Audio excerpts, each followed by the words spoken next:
Hello. Welcome back to the Too Much Curb podcast, your number one resource for all things F1. I know other podcasts, have people who actually work for Formula One and who have raced for Formula One, but who needs that? You got me. I'm a little late for this episode. It is now the Wednesday after the race. I apologize about that. If you are one of my subscriber, things have been super hectic. Trying to juggle a bunch of things at once and stretching myself a little thin. But I digress. I'm able to kind of absorb a little bit. Still got, I'm still caught up. I still got my things to say about it. You know what I mean? Still fresh in my mind. Always. So, we actually had an exciting race. I don't know how. It's the Spanish Grand Prix. I don't remember what happened last year, but I remember it sucked. And it's pretty notorious for being a crappy race.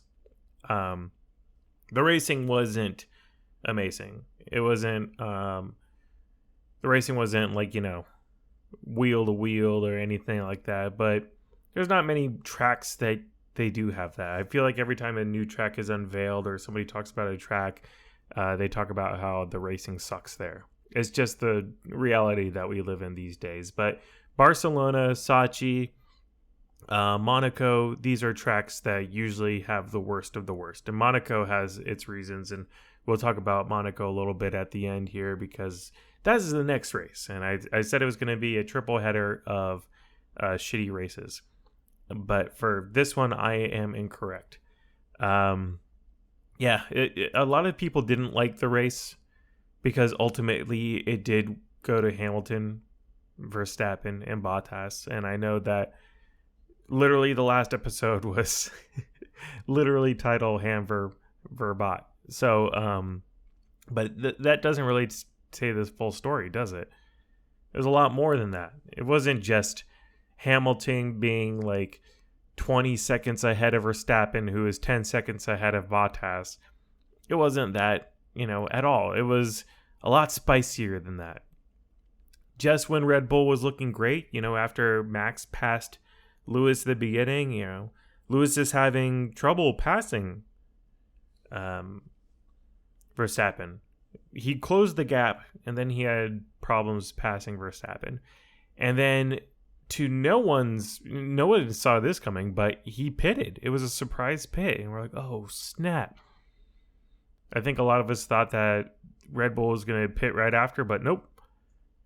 I think that they decided to do that because they'd rather try to get Lewis to fight through the traffic rather than going back and having to fight with Lewis again, and holding out for a second safety car that never came, unfortunately. The first one coming from Tsunoda with the engine failure. But it's crazy that, Lewis came in out of his pit stop in his 23-second gap. And on the radio, it was like, no big deal. We've done it before. Damn. And he did. It was like a shark in the water. That's what you hear in Max's helmet. The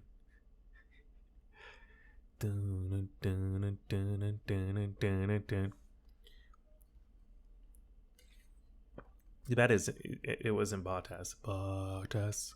Lewis. That works too. Lewis.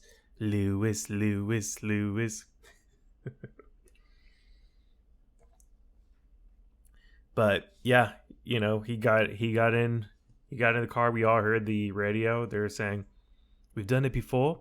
Apparently 2019 in Hungary, this happened. And it was a very similar problem. Couldn't get past Verstappen, pitted, got those fresh tires, ran through traffic, and, clapped those cheeks. But it's interesting him fighting through that traffic. That was very exciting to see. I loved when they told Bottas, hey, let Lewis through. Don't hold him up. And Bottas is like, fuck you. You don't tell me what to do. That is an actual Valtteri Bottas. That's what he sounds like. If you ever listen to him talk, they'll tell me what they'll do. Don't look it up. Just take my word for it. But yeah, no, he's like, screw you. You're going to pass me like everybody else passes me. He doesn't do the team order thing. It's funny because McLaren had a team order before too.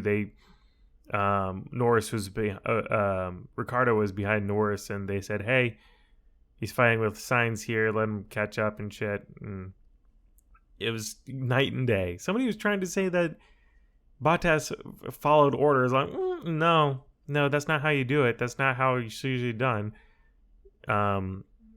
Hamilton really had to pass Bottas, but getting past Bottas isn't a big deal. I hate to say it, no disrespect to him, but it's not hard passing Bottas. I think I said it last episode, whereas like there's a lot of best of compilations where Bottas is getting overtaken.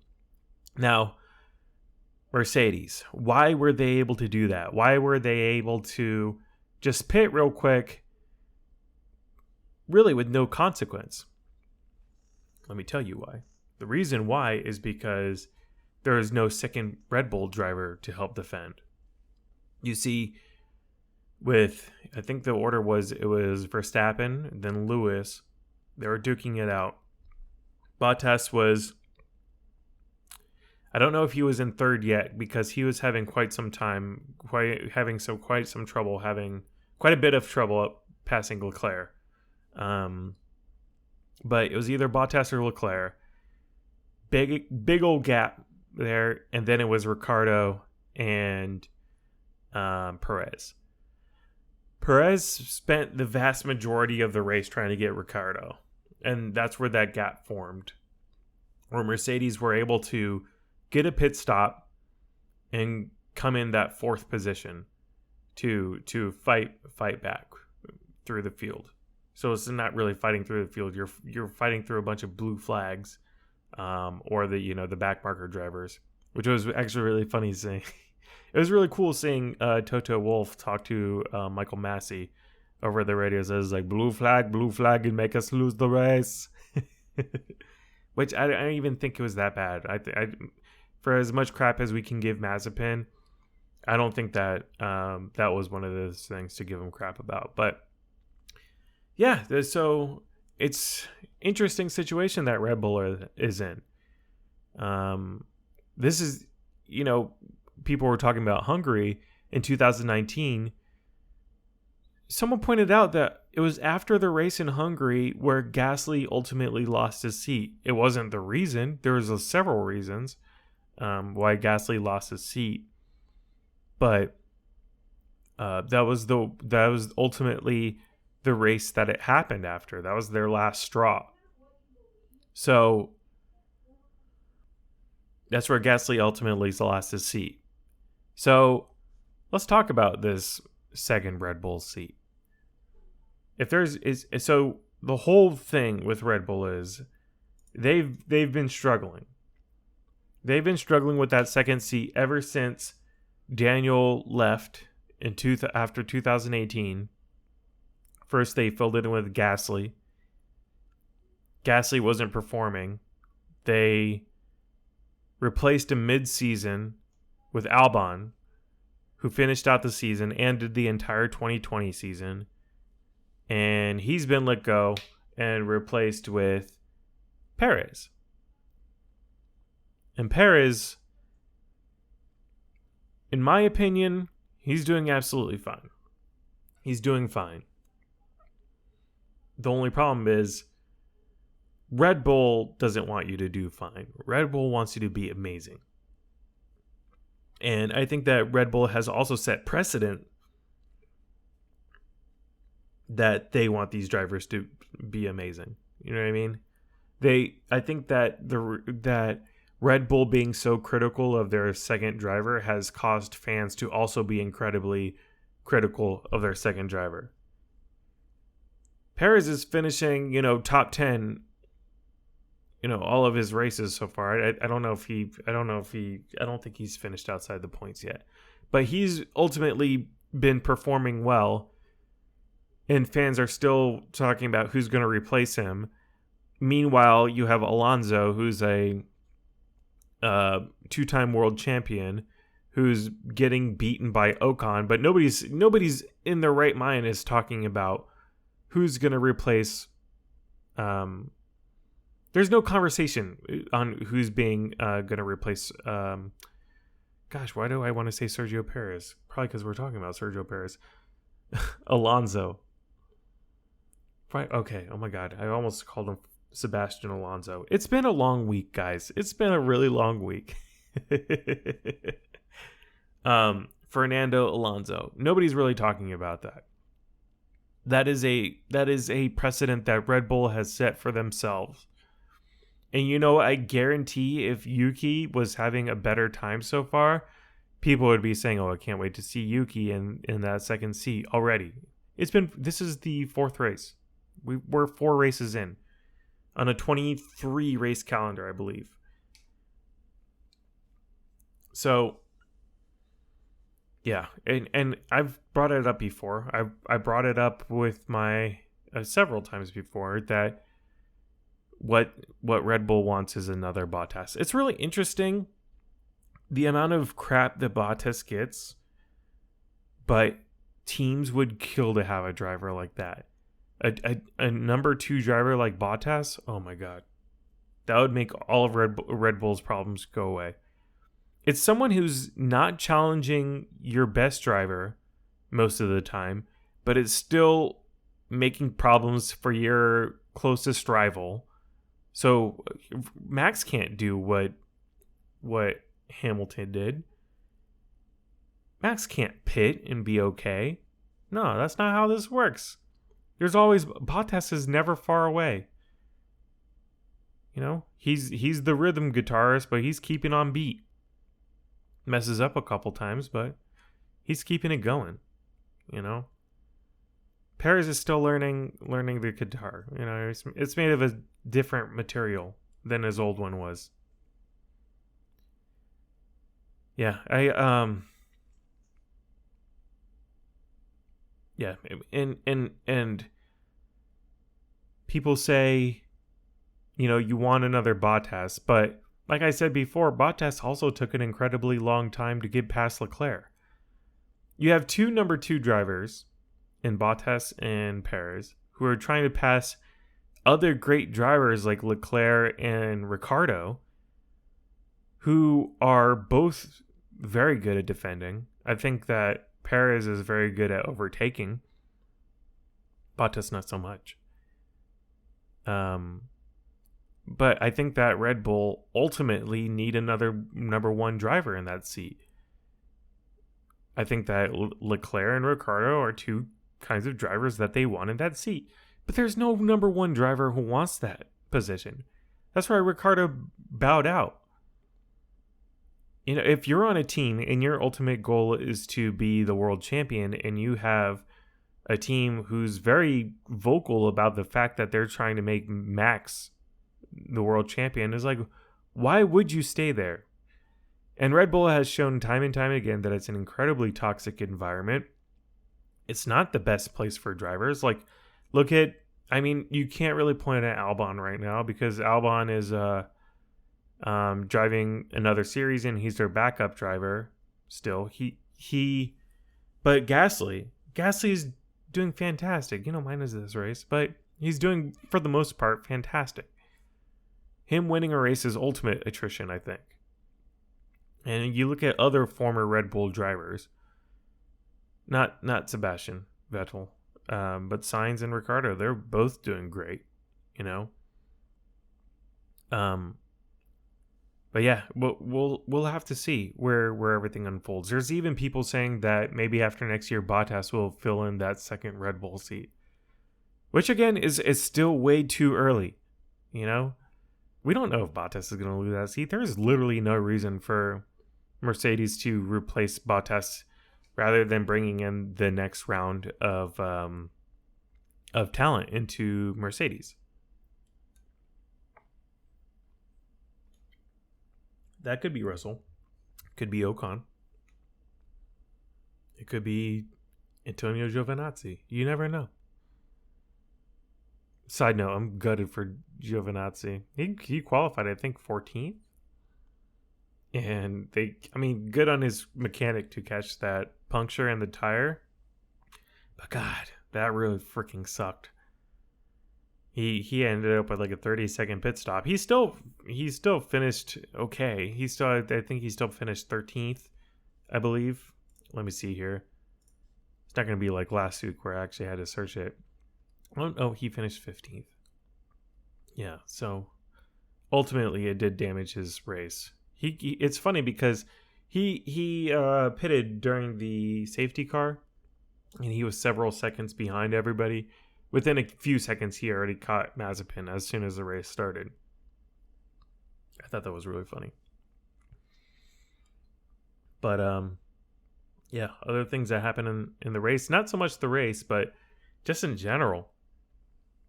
Yuki Tsunoda. Oh my God. My man was out of pocket during qualifying. And it's been kind of like, it's been kind of the meme where Yuki's always cursing and he's a bit hot-headed. But man, it kind of went a little too far this weekend, because he got out of he didn't get out of Q1. But Gasly did. Gasly had like the 5th fastest time in Q1, if my memory serves me correctly. And he's on the radio. He's like, this fucking car. He's complaining about the car. He's complaining about the setup. And then he had the interview right afterwards where he's talking about he was definitely out of line. Talking about he has the same car, but maybe his is a bit better. And people were saying it was different context to it. Maybe it wasn't, but all in all, it didn't look good for him and his team.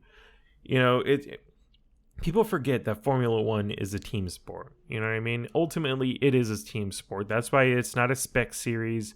That's why they have, the team that you sign up with is such a big deal. And all of these teams, from Haas to Mercedes to Ferrari to AlphaTauri, they all have some of the greatest talents in the world when it comes to engineering, mechanics, drivers, you name it. You know what I mean? So when you're on TV complaining about the car and you're complaining about the setup, you're not just venting, and it's not just your fans that are going to get a kick out of it or whatever and are able to get an excuse for you. You're really bashing your team. The men and women who are spending so much time to get this car where it needs to be, and somewhere you really don't have anywhere to complain if Gasly is there with you, out qualifying you. So, man, that was not a good look, and I think he got his ass chewed out. Red Bull, you know what I mean? If you're just talking about it, it's not a place that gives a lot of leeway. Not at all. Not even a little bit. So I'm sure he got chewed out by his team or Helmet, anybody like that. But all in all, it was just a bad weekend for AlphaTauri just in general. Even Pierre, right at the beginning, he had that penalty for being outside of the box during his grid start. So he had a 5-second penalty. And then his next penalty stop was 6 seconds, which, if you're not familiar, usually pit stops are like 2 to 3 seconds in Formula One. So 6 seconds is an astonishing amount of time. I really don't know what happened about it. It seemed to come out of nowhere. But yeah, it was a rough weekend, but he was still able to get that 10th spot, which, by the way, that fight after, I think it was right after Hamilton took for the lead, they just panned over to the fight that was going on between, I believe, Stroll, Gasly, Ocon, I think Raikkonen, and Alonso. They're all fighting for 10th position, and that was absolutely nuts. That was really cool. But Gasly eventually took that position, and it probably given one more lap, he would have overtaken Ocon. But yeah, that was really cool back there. Leclerc had a very low key but amazing race. He just cruised in 4th position the whole time. People were like, "Oh, he's in 3rd. I'm hoping that he can really hold on to this position." It wasn't gonna happen. Come on, Hamilton's on fresh tires, driving through on a mission to get the win. Nah. Yeah, but he's doing a great job there. Ferrari in general had a great week. Sainz finished 7th. He was also right on Ricciardo's tail. It was one part of the race.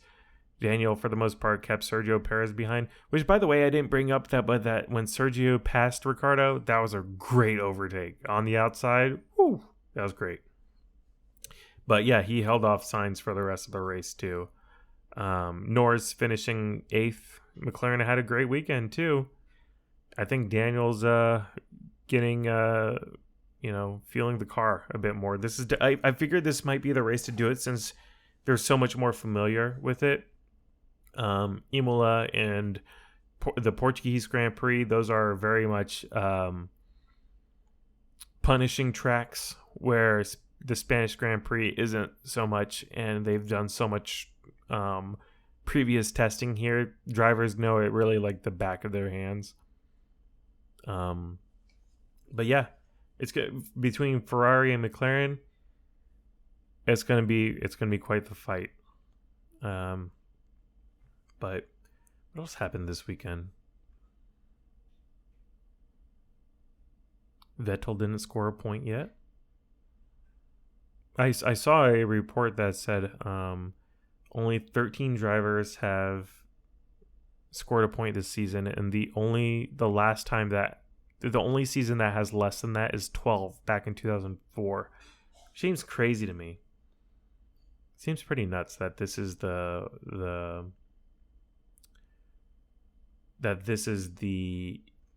year that is having issues. I think that both Alfa Romeo drivers are very close.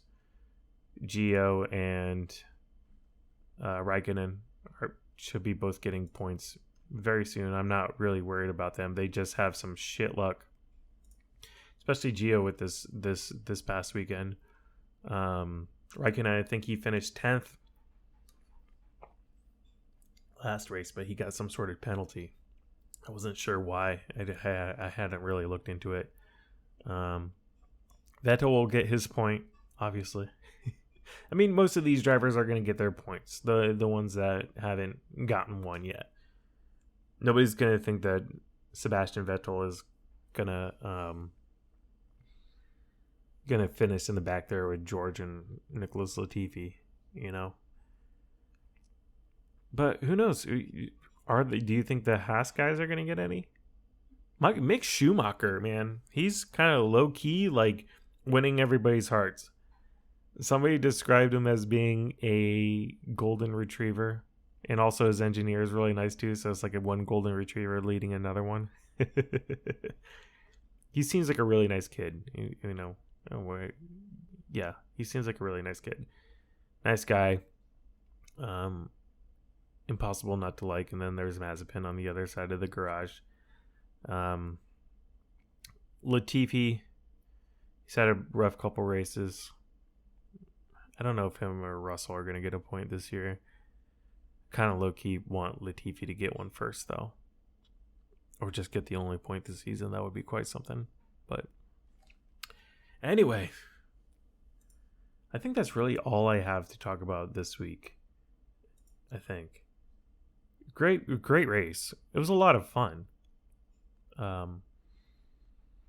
Next race is Monaco. Oh my God. Monaco in 2 weeks. very much looking forward to this. I don't know if it's going to have all the glitz and glamour of the normal Monaco, since it is still COVID. It still exists. I don't know what the attendance looks like, but I don't think it's going to be a lot of attendance. But I know that race isn't necessarily a crowd pleaser, but qualifying is where it's at. And hey, it's Monaco. I've driven that track in racing games. It is a freaking tough track, man. I'm looking forward to it. It's a staple. It's 1/3 of the Triple Crown. But yeah, that's it for me this week. Be sure to follow me, twitter.com/toomuchcurb. And yeah, subscribe and follow if you like these series, and I'll see you next time.